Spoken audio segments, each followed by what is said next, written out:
Livro de Josué. O livro de Josué é um livro maravilhoso, muito tipológico. Ele vai falar da tomada de posse da terra prometida. Então, tudo que nós lemos até agora foi essa peregrinação desde que Deus tirou esse povo da terra de Israel do Egito. A promessa que Deus havia feito a Abraão em Gênesis 15 é que eles seriam escravos durante 400 anos, mas Deus iria libertá-los e eles iriam para uma terra que mana leite e mel. Então, até o livro de Deuteronômio, a história se passa com Moisés. Moisés é que tira esse povo, Moisés é que guia esse povo, mas Moisés, como representante da lei, isso você vai ver muito claramente no livro de Hebreus. Moisés, ele é um representante da lei. Lá no Novo Testamento, quando as pessoas iam falar da lei, por exemplo, às vezes elas até trocavam o nome, elas diziam Moisés dizia, ou a lei mosaica. Então, Moisés é o representante da lei. Moisés, como representante da lei, ele não poderia entrar na terra prometida.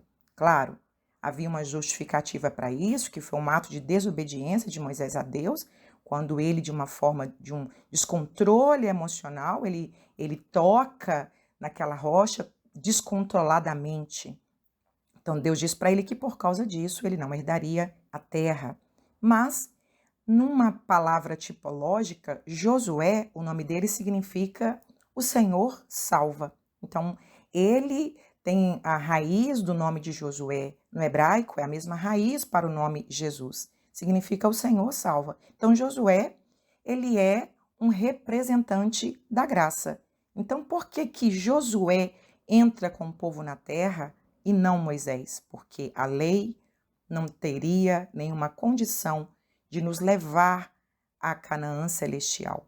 Quem leva o povo de Deus para essa Canaã celestial, ou seja, a nossa salvação, não é através da lei, é através de Jesus. Então, esse livro é lindo porque ele vai falar conosco sobre esse nosso período de peregrinação como estrangeiros aqui na terra e que agora o povo está muito perto de entrar na terra prometida. Eles estavam do outro lado do Jordão, era só atravessar o Jordão, e isso vai acontecer de uma maneira maravilhosa para eles conquistarem a terra. Então, o livro de Josué vai mostrar essa divisão de terras, onde cada tribo ficou morando, como que foi a conquista do primeiro espaço, né, a tomada de posse da terra de Jericó, esse povo conquistando.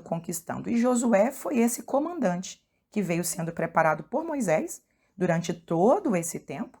Deus disse para ele, olha, eu estou escolhendo Josué. Josué que vai ser essa pessoa que vai dar continuidade no seu ministério. Então, Josué ficou muito do lado de Moisés. Então, ele aprendeu muita coisa com Moisés. Então, ele estava preparado para assumir essa terra como um comandante militar e tomar posse dessa terra. Então, o livro é lindo e vai mostrar desde esse período até a morte de Josué, que morre com aproximadamente 110 anos.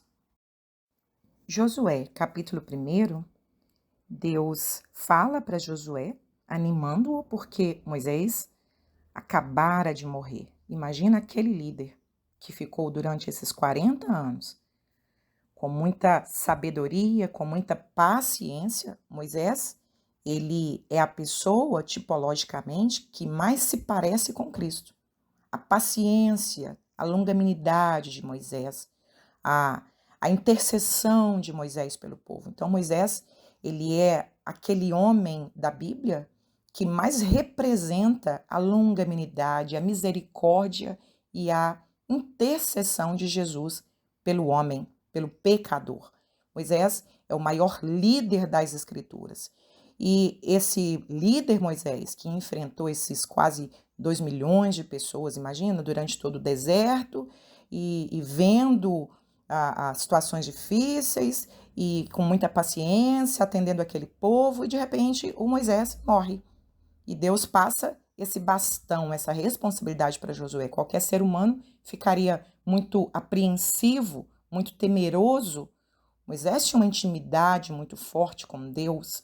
E o Josué é aquele cara que nasceu lá nesse tempo de escravidão, lá no Egito, que esteve do lado do Moisés, viu Moisés passar por essas situações e agora ele vai assumir o comando desse povo. Então ele não assume como Moisés assumiu, ele assume mais como um comando militar, porque agora o que seria necessário era isso, era exércitos, era preparar esses jovens, era preparar esses homens para a guerra, e Josué era essa pessoa, corajosa, porque quando Deus fala que vai matar todos os homens acima de 20 anos, porque eles duvidaram da promessa de Deus quando voltaram de espiar a terra, só duas pessoas, que foi Josué e Calebe, que não duvidaram da promessa de Deus, que voltaram dizendo, olha gente, a terra é boa mesmo, e vamos lá, vamos entrar na terra. Então, Josué, ele agora vai assumir, e ele e Calebe apenas são os dois que restaram, né,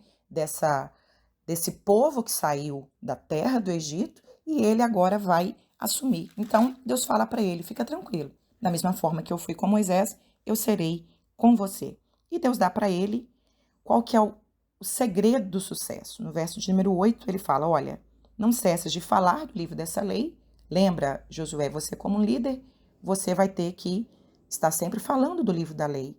Não esquece das minhas palavras, não esquece das palavras de Deus. Além de falar, você também vai meditar. Então, falar, ensinar, meditar é um cuidado tanto para o povo quanto cuidado pessoal. Quando nós estudamos as Escrituras, nós estamos estudando para ensinar, mas antes de tudo, nós estamos estudando para nossa meditação como nosso alimento pessoal. E Deus diz para ele, e você também vai guardar, você vai viver. Então, aprender, ensinar e guardar. E aí o seu caminho será próspero. Deus dá uma palavra de encorajamento para ele. Eu te escolhi e eu tô te enviando. Então, seja forte, corajoso, não temas e nem te espantes. Esta palavra, ela traz para nós hoje um consolo, porque estamos vivendo dias difíceis e o Deus que deu essa palavra de ânimo para Josué, ele é o mesmo Deus. E ele está dizendo para nós, não te espantes, não tenha medo, porque o Senhor está conosco. Então, a presença do Senhor em nós é garantia de vitória. Josué 2 tem uma história linda. Josué manda 2 homens espiar a terra de Jericó, que seria a primeira terra que eles iriam tomar posse. E quando esses 2 homens vão, eles são recebidos por uma prostituta, a Raabe, e a Raabe guarda esses homens, escondem esses homens dentro de casa, quando o rei de Jericó ficou sabendo que esses homens estavam ali, mandaram soldados lá, e ela mente para proteger esses 2 homens. Mas a palavra que Raabe dá para eles é que mostra o tamanho da sua fé num Deus que ela não conhecia. Ela diz, olha, eu sei que o Senhor, o Deus de vocês, deu essa terra para vocês.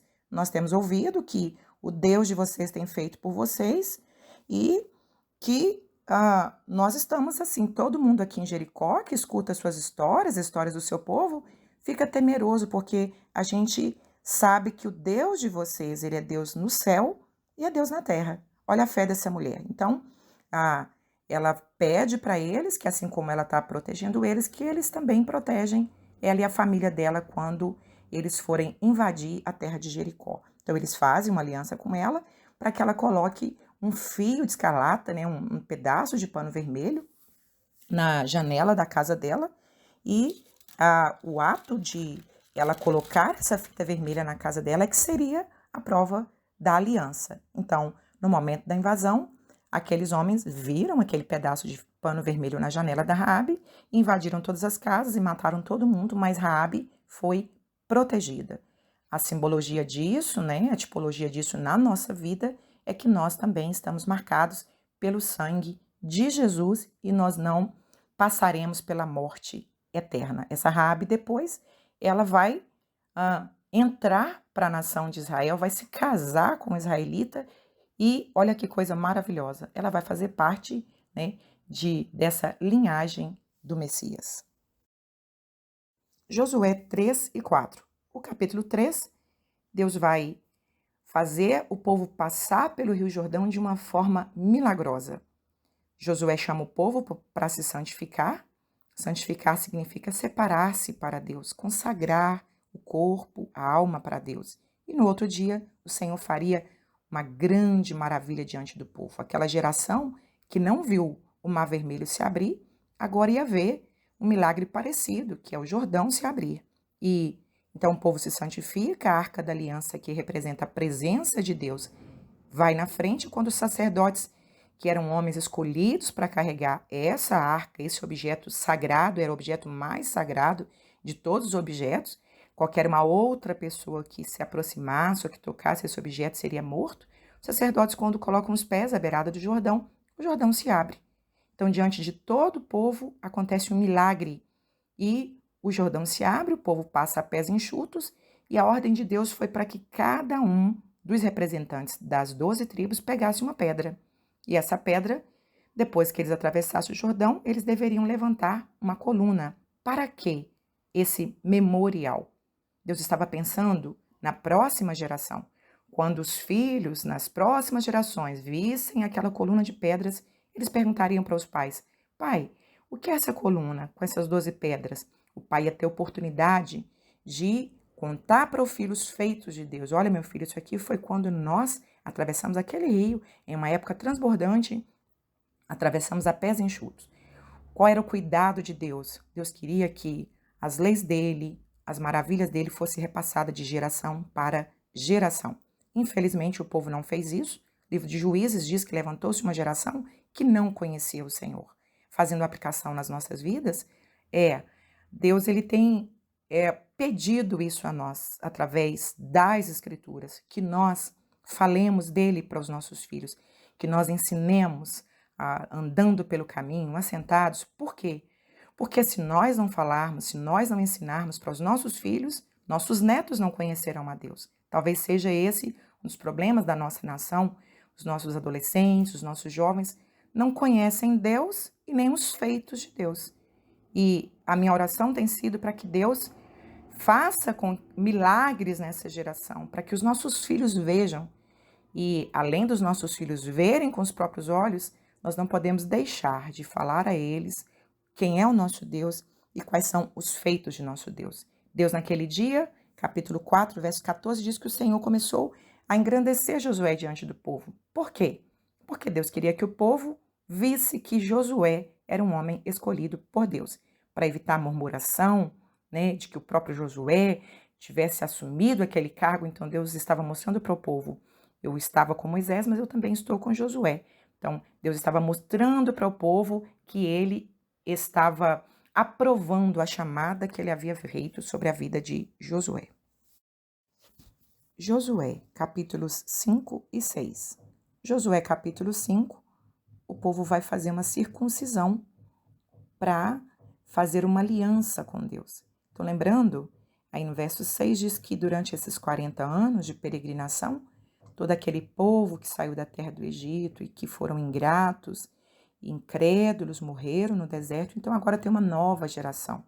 Josué, então, vai fazer a circuncisão nesses homens, nessa nova geração, fazendo ali uma tipologia do batismo que aconteceria no Novo Testamento. O batismo, ele era um símbolo de uma aceitação pelo homem de fazer uma aliança com Deus, um símbolo de purificação pelos pecados. E a circuncisão também era um símbolo, uma marca no corpo do homem de que ele estava aceitando essa aliança com Deus. E eles vão celebrar pela primeira vez a Páscoa nessa terra, e na comemoração da Páscoa eles comem pela primeira vez do fruto.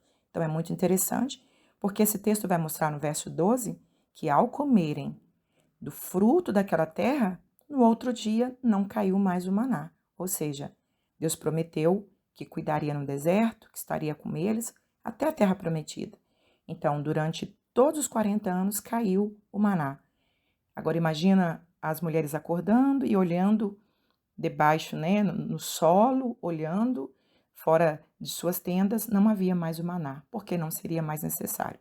Mostra que o Senhor prometeu para nós: estarei convosco todos os dias até a consumação dos séculos. O Senhor promete nos sustentar até a nossa entrada na terra prometida. No capítulo 6, é a destruição de Jericó. É um texto muito conhecido, mas é muito bom a gente prestar atenção nos detalhes. Né? Deus dá toda a estratégia dessa batalha, dessa guerra, porque Jericó era uma cidade fortemente protegida, né? Fortemente protegida contra Israel, tinha muros altos, muros largos. Segundo os estudiosos, os muros eram tão largos que podia se construir casas em cima desses muros, né? Então, não seria fácil conquistar aquela terra. E a pergunta que muitos fazem é: poxa vida, por que que os jebuseus e por que que os cananeus e por que que esse povo todo deveria ser expulso da terra e deveria morrer, desocupar essa terra? Então, o que a gente tem que voltar à nossa mente é remeter lá ao Gênesis 15, quando Deus promete: eu, dono dos céus e da terra, estou dando Abraão para sua posteridade a terra de Canaã. Então, quem deu foi Deus, para aquele povo que ele escolheu, que através daquele povo o mundo conheceria quem era esse Deus único, quem era esse Deus criador. Interessante notar que aqui mostra que as pessoas, quando eles chegaram ali, todo mundo já conhecia a fama do Deus de Israel. As pessoas desmaiavam o coração por causa do Deus de Israel. Este era o propósito de Deus, que todos os moradores daquelas terras soubessem que o Deus de Israel era um Deus vivo, um Deus que andava no meio do povo e que os outros deuses eram invenções da mente humana. Então, Deus dá as diretrizes dessa batalha, eles deveriam rodear a cidade 7 dias e silenciosamente. O verso 10, no capítulo 6, diz: olha, vocês não vão fazer barulho nenhum, todo mundo no silêncio, e quando eu der a ordem, no 7º dia, vão dar 7 voltas, vocês vão gritar. Então, há um tempo para tudo, há estratégia para cada tipo de guerra, e a gente precisa entender e a confiar nos planos do Senhor para a nossa vida. Às vezes Deus vai dar para nós ordens que aos olhos humanos são impossíveis. Como ganhar essa guerra no silêncio? Ou como ganhar essa guerra no grito? Não é? Então, só fazendo aí uma aplicação. E aí, quando o povo gritou, na 7ª volta, no 7º dia, todo aquele muro ruiu, aquelas muralhas ruíram e eles entraram então, tomaram posse daquela terra, né? Mataram todos os moradores de Jericó e a família de Raabe foi salva. Josué, capítulos 7 e 8. No capítulo 6, o povo havia tido uma vitória maravilhosa. Os muros fortíssimos da cidade de Jericó caíram aos olhos daquele povo. O povo tudo viu de uma forma milagrosa o agir de Deus. Então o povo estava maravilhado, mas no capítulo 7, depois de uma grande vitória, o povo vai ter a primeira derrota. Então nós estamos falando no livro de Josué do período de conquista. O povo chegou na terra de Canaã e eles estão conquistando o território. E a ordem era invadir, expulsar para tomar posse da terra que Deus havia dado a Abraão. E a próxima terra seria Ai. E quando os espias foram lá olhar, eles viram que a cidade era pequena, tinha poucos homens. Então eles voltaram meio que soberbos, dizendo: é pouca gente, vai ser moleza. Mas, por causa do pecado de um homem chamado Acã, toda a nação de Israel sofreu a consequência da derrota. Eles voltaram assombrados, voltaram fugindo, alguns homens morreram e chegaram chateados. E Josué, então, foi orar e rasgou a roupa, falou: Deus, por quê? Por quê? E Deus diz: não, levanta, Josué, levanta. Em outras palavras, Deus está dizendo assim: agora não é hora para você orar, não. Não adianta orar com pecado escondido. Não adianta você só orar e o povo não chegar ao arrependimento. Então, a ordem de Deus para Josué foi: levanta, porque tem anátema, tem alguém que cometeu um pecado de rebelião. Então, o capítulo 7 começa dizendo que prevaricaram, rebeliaram. O que é o pecado de rebeliar? É um pecado consciente. É quando o homem torna-se mais amante das coisas do mundo do que das coisas de Deus. Então, Acã sabia que não era para fazer e fez. Era proibido pegar despojos amaldiçoados. A terra de Jericó havia sido amaldiçoada e a ordem de Deus é: não pega nada que seja amaldiçoado, que seja consagrado aos ídolos, não traga abominação para a terra de Israel. E ele fez isso sabendo que não podia, e isso trouxe consequências. Josué, então, chama o povo e Acã confessa, eu fiquei atraído por uma capa babilônica e está lá escondida debaixo da minha tenda. Então, como consequência disso, ele foi apedrejado, toda a sua casa, todos os seus bens, para que esse mal fosse eliminado da nação de Israel. Então, o que acontece aqui, o pecado de um homem, trazendo consequências para a nação, não é uma doutrina, não é algo que vai se repetir, não é necessariamente toda vez que um homem pecasse, toda a nação sofreria. Mas aqui é o pecado de rebelião. Então, o que Paulo escreve aos 1 Coríntios, no capítulo 5, dos versos 6 a 13, sobre um pecado dentro da congregação? É esse tipo de pecado que contamina, como se fosse um fermento que levedasse toda a massa. O pecado de rebelião, ele faz isso, faz uma pessoa contaminar os demais. Então, Deus, dá essa experiência para o povo de ter essa derrota. E quando o mal foi eliminado, no capítulo 8, Deus deu a vitória. Aplicando nas nossas vidas, é necessário estarmos alertas, atentos, para não termos pecados habituais, aquele pecado que repete, aquele pecado que sabemos que não pode fazer e fazemos, né? Aquele pecado, ele vai nos separando de Deus. A Bíblia diz em Isaías 59, versos 1 e 2, que os nossos pecados nos separam de Deus. Que tipo de pecado, se todos nós pecamos? É aquele pecado que se torna um hábito, ou aquele pecado resultado de uma rebelião consciente. Eu quero afrontar Deus, eu quero fazer isso mesmo sabendo que é pecado. Então, as consequências são inevitáveis. O que Deus quer não é a derrota do povo, Ele quer o arrependimento. E é isso que o Senhor está exigindo de nós, na nação brasileira, arrependimento para que a bênção do Senhor venha sobre nós. Josué, capítulo de número 9, tem um episódio sobre o engano dos gibeonitas. Era mais uma terra a ser conquistada, e quando os gibeonitas, os moradores de Gibeão, ficaram sabendo do que tinha acontecido em Jericó e com a cidade de Ai, e eles se reuniram, aconselhados pelos anciãos, e disseram: olha, faça um teatro, pega roupas velhas, calçados surrados, e vinhos velhos, e pão velho, e vocês chegam lá e falam para Josué que vocês são de uma terra muito distante e que vocês ficaram sabendo dos feitos de Deus e que vocês apreciam o Deus deles e que vocês querem fazer uma aliança com eles.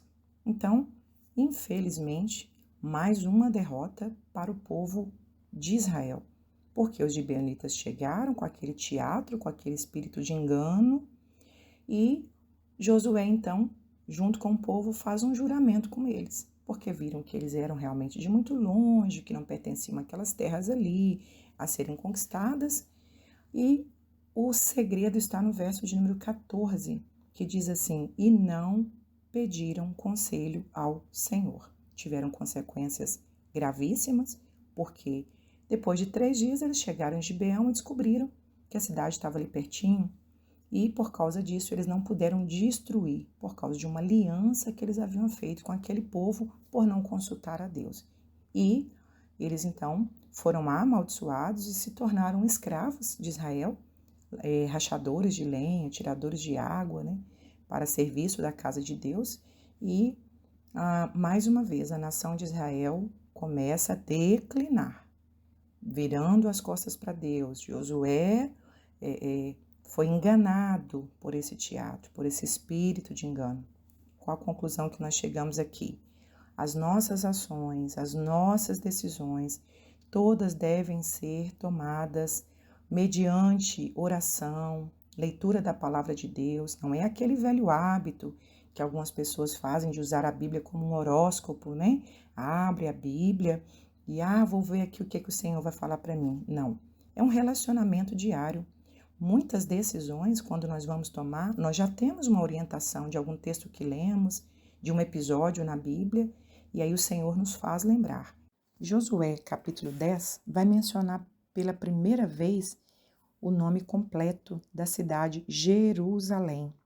Jerusalém, no hebraico, que significa, ele está no plural, então significa lugar de pazes. A pronúncia fica estranha, né?